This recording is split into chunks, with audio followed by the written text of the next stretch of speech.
put this up. This woman tweeted, "I will never regret the vaccine, even if it turns out I injected actual poison and have only days to live. My heart was in the right place. I got vaccinated out of love, while anti-vaxxers did everything out of hate. If I have to die because of my love for the world, then so be it. But I will never regret or apologize for it." It's a fascinating perspective. First of all, the tweet has now been confirmed to have been fake, but there's a reason why I'm playing Joe Rogan's clip to get into the correction, because I believe corrections should be issued as loud as the announcement itself that was incorrect. But there's another reason. Listen to Joe Rogan assessing something that he vehemently disagrees with and the tone and tenor of his disagreement, despite the fact that the tweet ends up being fake, and we'll get into it. And it's also a fascinating perspective that this person claims to be about love, but has the most uncharitable view of people who didn't get vaccinated. That everyone got anti-vax out of hate. The idea that I didn't get vaccinated out of hate, I find so ridiculous. Like, I don't hate anyone. I am a loving person. I do it on purpose. I go out of my way to be as charitable and as kind as possible. And when I don't, I feel very disappointed in myself. If I make any decision or a statement that I feel like doesn't align with that, maybe flippantly in the moment, maybe joking around, I'm very disappointed in myself. I'm very self-critical. I like Joe Rogan. Period. Full stop. I like Joe Rogan. The old expression, goodness is its own reward, and the anecdote that I once shared with everybody was that I went into the bathroom in my old office space where it was just my office on that floor and two other small offices, not lawyers, just other people. And I go into the bathroom and the bathroom reeks because someone took a massive dump and didn't flush the toilet. It was disgusting. And I could have just left the bathroom and say, not my mess, not my fault, not my problem. And I say, I'm going to go flush the toilet. It's like, I'm going to hold my breath and do all the insane OCD ritual things. Flush the toilet. Sure enough, it freshens up the bathroom. And as I leave the bathroom, somebody else comes in. And had I not flushed the toilet, they surely would have thought that I took the dump and discourteously left it there for what? So the goodness, to some extent, being its own reward. Sorry for the poopy potty analogy. Joe Rogan, it's not just that he says it and doesn't act that way. I think he genuinely does. And the evidence that he does is how he dealt with that tweet, which now turns out to be fake on its own, but we'll get into, what was the actual tweet. Even in his judgment of what many people judged much more harshly, much more rudely, much more sassily, even in his judgment on that, he was tolerant, thoughtful, and forgiving. And now that it turns out that the tweet in and of itself was fake, well, Joe Rogan being thoughtful, caring, even in his disagreements, saying, it's a fascinating perspective, because although that tweet was fake, the perspective is in fact one that has been publicly espoused by others. There was that Australian journalist who got myocarditis from the jab and said, I'd still do it again. It's what we have to do for the greater good. I mean, literally, we talked about it. I forget what her name is. Am I blurry? Whether or not this particular MD and that particular tweet was fake, and it was, and we'll get to it, others have espoused a similar view in equally categoric terms. But Joe Rogan is not judgmental, not rude, not mean-spirited. So it's a fascinating perspective, and it lacks insight. And now that he happened to have been wrong on that tweet, well, the fact that he was forgiving and weighed his words and thoughtful is his own reward. Because although the tweet ended up being fake and Joe Rogan had to delete that segment from the podcast with Brett Weinstein, he's not an asshole. He's not an asshole, even in the way that he reacted to it. All right, now, the tweet. I am a firm proponent in the belief that, first of all, there is no such thing as perfection of result.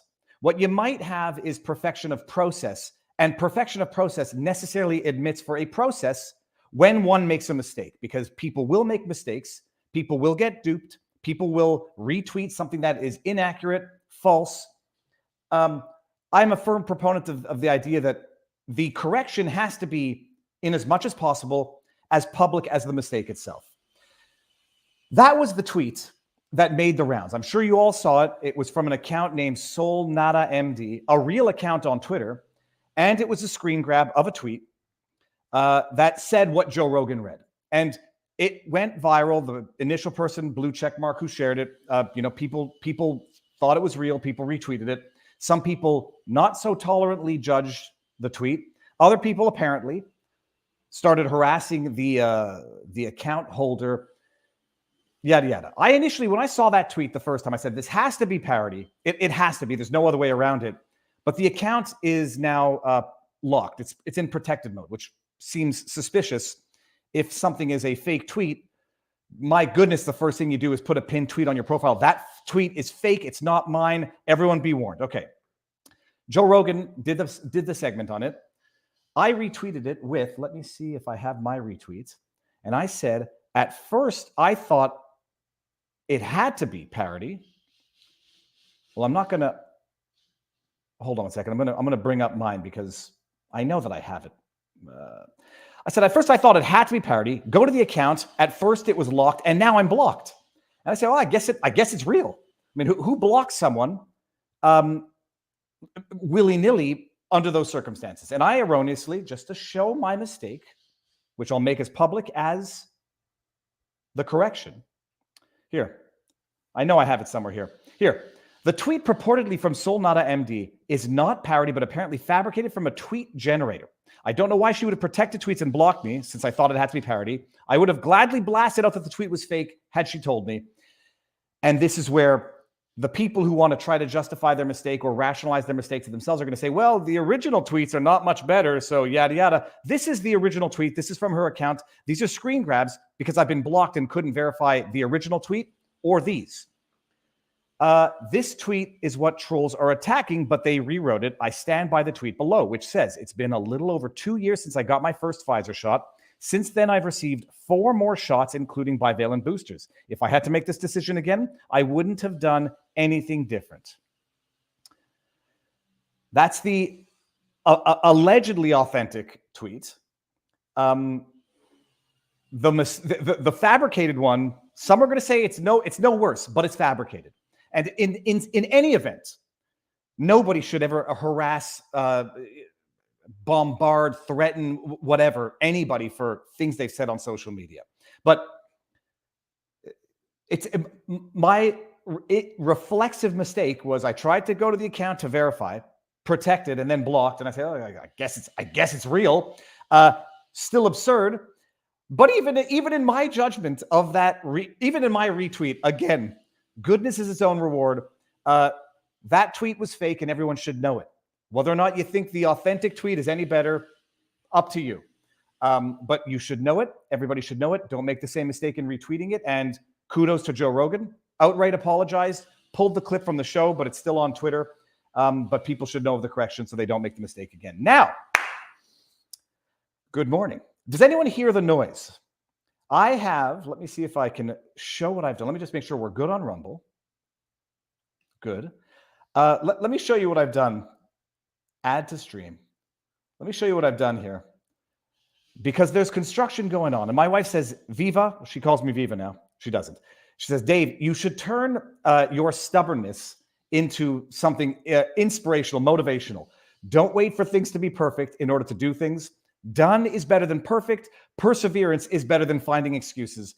There is so much noise going on in this house. But I've locked myself in the studio.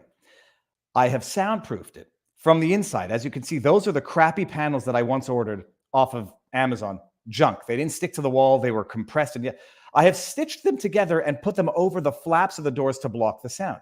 That's Pudge. And if she pees or poops on that, that'll be a problem. That's from the inside. My wife, from the outside, patted me in, butt proper. So I don't know if anybody hears any noise. Let me know what you hear, if you hear any noise. And I am soundproofing the studio. Yesterday was one of those days. If anybody follows us on Locals, vivabarneslaw.locals.com, I put out a poll yesterday. I said, I couldn't do anything in this room because of the construction behind me. That construction is done. I've got a day where I can't work even if I wanted to. Should I go biking, fishing, to the beach? What were the other options, locals? Fishing, biking, to the beach, soundproof the studio, or all of the above. I tried to do all of the above, and I got none of the above done. I ended up exercising, JB. I got none of the above done because I went to Home Depot. They don't have soundproof panels. I went to Best Buy. They don't have soundproof panels. I then came back. My wife said, the house is too dusty and noisy. Take me and the dogs. We'll go to the beach. Took her and the dogs, went to the beach, found out real quick. There's only one beach in our area that allows dogs. And apparently they only allow dogs Friday through Sunday, 9 through 12, 5 to sunset, and only if you have a permit for the dog. So by the time we got turned away from the beach, came back, picked up the kids, and that was the end of the day. All right. Poop is sound dampening. Y'all good. There's no question. I could use it like cement to go through the bottom of the door. Nate Edwards, thank you very much. And standard disclaimers here, everybody. Super chats. For anybody who chooses to support the channel through super chats, thank you very much. You should know YouTube takes 30% of super chats. If you don't like that, simultaneously streaming on the Rumbles, the pinned link to Rumble is in the pinned link in the chat in YouTube. They have these things called Rumble Rants where they take 20%. Better for the creator, better for the platform, yada, yada. You know it.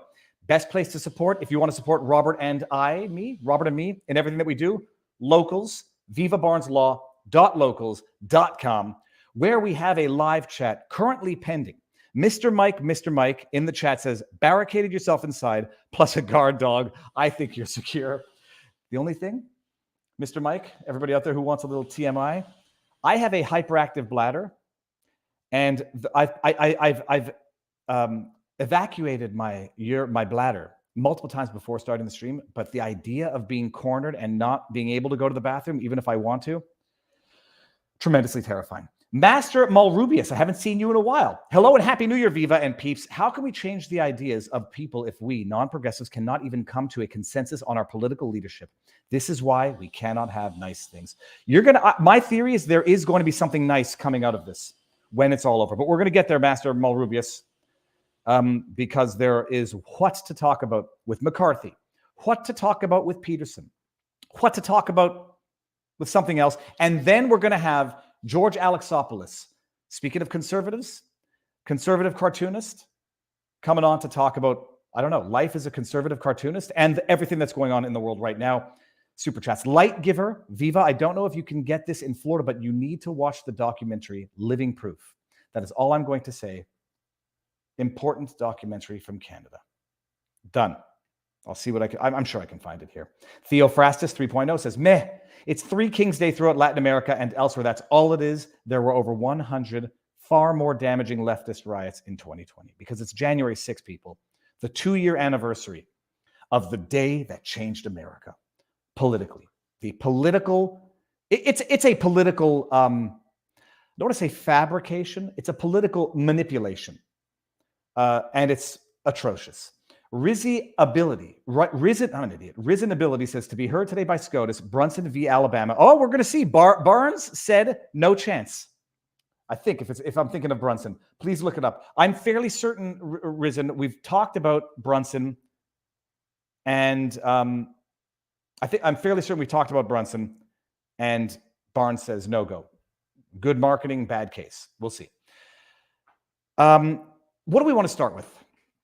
Before we go to locals, we've done the most important thing, which is the correction, and everybody should know that Solnada MD did not tweet that original tweet. Oh, and by the way, the evidence is that the tweet was actually too long for the character limit of Twitter. Some people said that's no evidence at all because there's a workaround. Whatever. I think the moral of the story, my goodness, if there had just been a pinned comment and a tweet saying, this is fake, leave me alone. My goodness, would that have gotten people to know the truth? Do we want to start with January 6th or do we want to start with McCarthy? No, you know what? Forget it. We're going to start with Jordan Peterson. So all of you know, it's so amazing in the worst possible way. Amazing might not be the right word. You all know of Jordan Peterson. That noise was my phone on the table. Am I going in and out of focus? I think I am because of the stupid thing behind me. Chat, am I going out of focus? Let me know in the chat if I'm going in and out of focus. And if I am, I'm just going to move out of the way. But I think, no, we'll be good.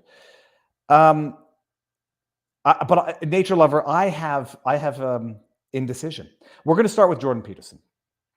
Jordan Peterson, some of you may know him from back in the day, took a lot of flack back in the day for sounding the alarm on Bill C-16, which would lead to compelled speech for gender identity and gender expression being amended into the criminal code for, among other reasons, aggravating factors in hate crimes. Well, he's back in the news. I mean, recently he got booted from Twitter under old administration for referring to, what's the actor's name? Elliot Page, as whatever Elliot's original name was, for dead naming Page and for referring to the doctor that removed Page's breasts as a criminal doctor. Got booted. Said, I'll die before I delete that tweet and you guys can meet me in I'll see you from heaven in hell. He's in trouble again in Canada because we're going to get to it. In communist Canada, the media holds citizens accountable to the government and not the government accountable to the citizens. Let me pull up the article. The campaign to re-educate Jordan Peterson. Wall Street Journal opinion. The campaign to re-elect Jordan Peterson, you're going to find out what happened here. For speaking his mind, the psychologist could lose his license.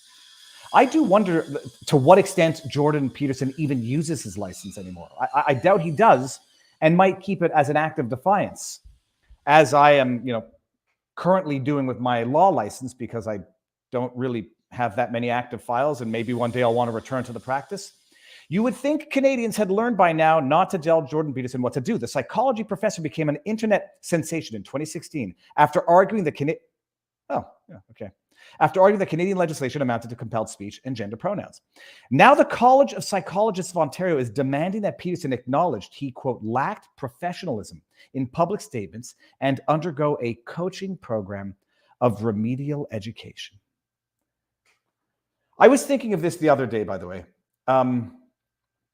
Let me just pull this out for 1 second and we're going to come back to it. I was thinking of this the other day where was I?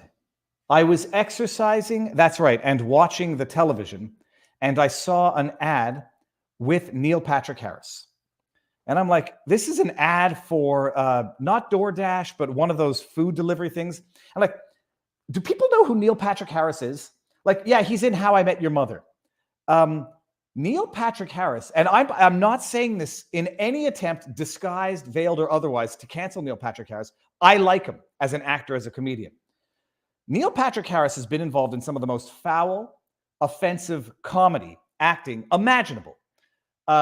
Doing cocaine off hookers' bums in a speeding car while releasing fluid onto Harold and Kumar in Harold and Kumar Go to White Castle. The second one was even worse. Edgy, offensive, nasty comedy. And now he's out there doing family commercials for, sweet granny and mom and pop's products. And I'm thinking, like, do they not know of his acting history? Do they not know of his comedic history? I suspect they do. And I suspect they don't care because one draws a distinction between acting and, I guess, sponsorships at large. But imagine thinking like, okay, you could do cocaine off a hooker's bum while driving, speeding, and then releasing bottle of fluids onto ongoers. That's cool, but if you make some edgy tweets that people don't like, you should, not in the context of your practice, you should lose your license or submit to re-education. It has nothing to do with the substance of the thought. It has to do with the identity and political orientation of the interlocutor or the speaker. And that's what weaponizing ideology, and speech and thought itself means. Jordan Peterson said things that people don't like. He was not out there calling for violence. He was never out there promoting crimes, committing crimes, or even harassing in the broadest of senses. He's a man, an educated man speaking his mind, unabashedly, and oh no. You can't say that Elliot Page, she committed a sin by being proud of her decisions. You can't call doctors who according to some people's legitimate beliefs, mutilated otherwise healthy body parts of an adult. I'm prepared to let adults do what they want. There are those who believe that do no harm applies to a doctor's even when the adult says do harm to me. But okay. But no, calling the doctor criminal. Oh, let's go after his license, because that's how it works, right? When you want to punish someone, you go after their job, you go after their remuneration, you go after their license, you go after their public persona, you go after their very existence. It's a form of public execution, and people should appreciate that. The College of Psychologists, the governing body in Ontario, appointed an investigator. They have nothing better to do, by the way. You don't have actual psychologists actually committing malpractice during their actual practice. No, this is what you got to go after: social media comments. To examine complaints about Mr. Peterson's comments on Twitter and the popular Joe Rogan podcast. On November 22nd, the college's panel released a decision. Per images provided by Mr. Peterson, the panel ruled the comments at issue appear to undermine the public trust in the profession as a whole. According to whom? And raise questions about your ability to carry out your responsibilities as a psychologist? According to whom? What better way to compromise someone's ability to carry out their responsibilities as a psychologist than to subordinate their own thought and practice itself to the college, to superiors? What are these comments? Calling Elliot Page the transgender actor by his former name, Ellen. Oh my goodness. And the pronoun her. Can you imagine the absolute insanity of this? When you want to refer to Page as the actress who played a pregnant young person in Juno, you've got to say Elliot Page in his acting career played a pregnant woman. It's preposterous. And when Peterson was talking about compelled speech in 2016, it's the manifestation of compelled speech in 2023. Holy cows. Calling an advisor to Justin Trudeau a prick. Oh my goodness. I made a joke the other day. When is calling Justin Trudeau a bad man going to amount to hate speech in Canada? Holy crab apples. A sarcastic crack at anti-growth environmentalists for not caring that their energy policies lead to deaths of poor third world children. Calling a former client vindictive, objecting to a Sports Illustrated swimsuit cover of a plus-size model. Sorry, not beautiful, and no amount of authoritarian tolerance is going to change that. In Canada, even offenses begin with sorry. In Canada, even offenses begin with sorry. Oh, I get it. Okay, sorry. The impact risk in this case is significant, the panel found, because the comments may cause harm. To whom? In what realm of causation could those comments cause harm? Who would they cause harm to? Overweight people? Someone saying, I don't find overweight people attractive is going to cause harm to overweight people? How about if they say, I don't find blondes attractive? I don't find brunettes attractive. I don't find big breasts attractive. I don't find small breasts attractive. Oh my God. Okay, it doesn't matter. It counseled Peterson that coaching would help mitigate any risks to the public. We're in an episode of The Simpsons, people. Time for re-education, Homer. The College of Psychologists declined to comment on the case, citing confidentiality. Well, I'm pretty sure they might have waived some element of confidentiality, or at the very least, Jordan Peterson did.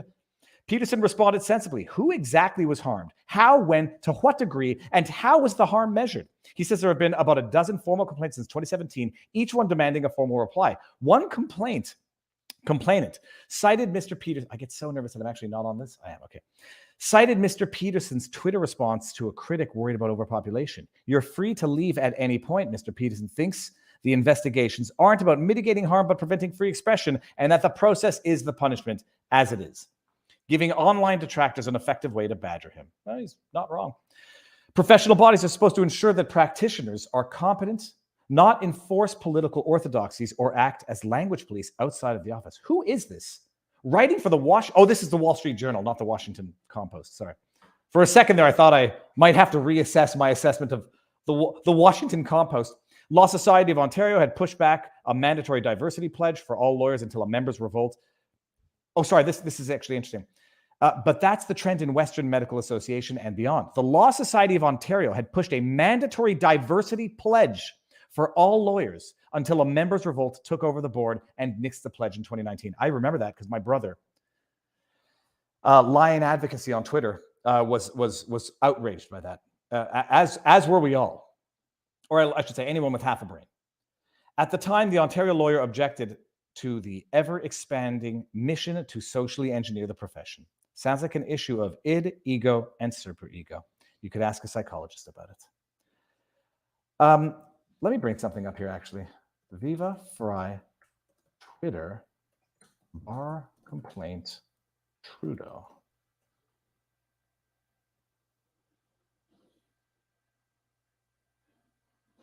Okay. Oh, no, sorry. This is the YouTube video. Let me see if it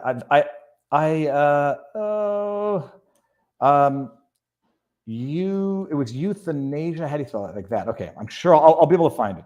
That's YouTube.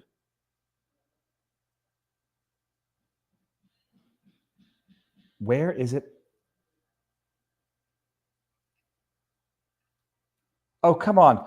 I had put out a tweet that Justin Trudeau had killed. Well, this was the joke that I put out the other day. Justin Trudeau's a bad man, and then jokingly retweeted, how long until this is hate speech in Canada? I put out a tweet hyperbolically saying how Justin Trudeau, under the 2021 MAIDS program, Medical Assistance in Dying, killed over 10,000 Canadians in Canada. Factually true. Apparently, and this is, I was public about this because I was allowed to be public about it. Someone filed a complaint or asked for an investigation because that tweet was offensive. And I said, it's, first of all, factually correct. 10,064 Canadians euthanized in Canada in 2021, to be determined how much more in 2022. It's factually correct.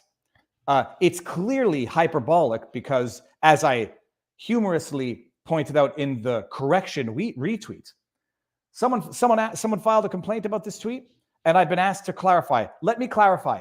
At no point was I seriously suggesting that Justin Trudeau personally and single-handedly killed 10,000 Canadians, because at a Canadian an hour, that would take over a year.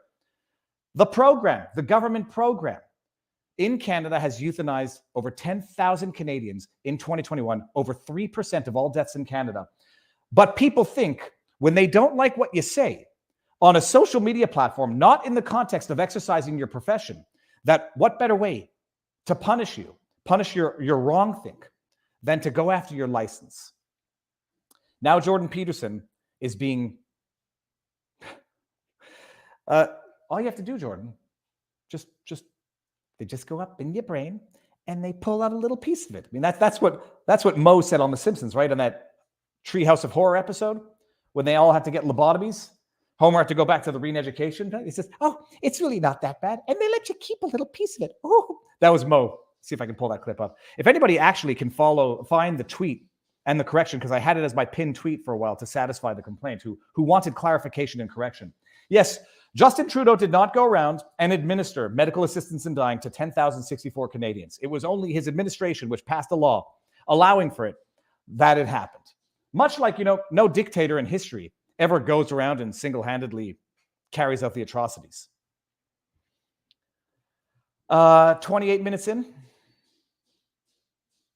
28 minutes in. Okay, I think it's time to move on over to Rumble, because we're moving. Oh, and I got Rumble rants that I didn't get to. Before we go over to Rumble, let me read the Rumble rants. We've got Kierdorf, $10 Rumble rant.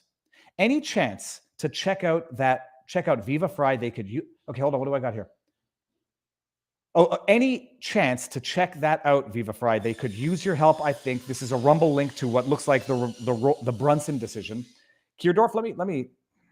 I screen grabbed it already. Let me see if I get it. First of all, thank you for the Rumble rant.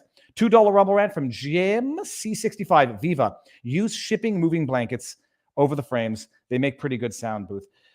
And I'm the biggest idiot on earth, because for whatever the reason, because I'm stupid. I'm just illogical sometimes. It never occurred to me to ask the folks at Locals. I mean, we're on Locals. I know the folks at Locals. They have a beautiful studio at which I'm going to be doing in-person interviews starting next week, I think. I just contacted one of them wrote me saying, dude, if you're trying to soundproof, we can probably help, at least connect you. So it's going to happen. The wheels are in motion, Jerry. Okay, let's do it. Let's move over to Rumble. I'm going to get the link to Rumble. It's in the pinned comment. And then we're going to talk about McCarthy. Here we go. Rockstay Murray says, what's not offensive anymore? You know what? Silence is offensive. I guess it's an evolution. I guess, what's the point in having a mind if you don't change it? Also, maybe I haven't changed, but the world around me has gone flipping crazy. Enough is enough. We will express ourselves, and we will express ourselves proudly and without shame, but respectfully, even when we disagree with what other people are saying. Have a great stream. Pleb the Reporter in the house. You see, Pleb the Reporter. We did a stream last week, and he's been having fun needling the Bernie brothers. What does he call them? The Bernier brothers? The PPC bros? Of which I consider myself to be one. But yeah, he's a good guy. And even though I disagree with his position on vote splitting and needling the PPC bros, it's still kind of funny to watch. Okay, let's do it. We are going to wind down on YouTube, ending on YouTube. We're moving in 3,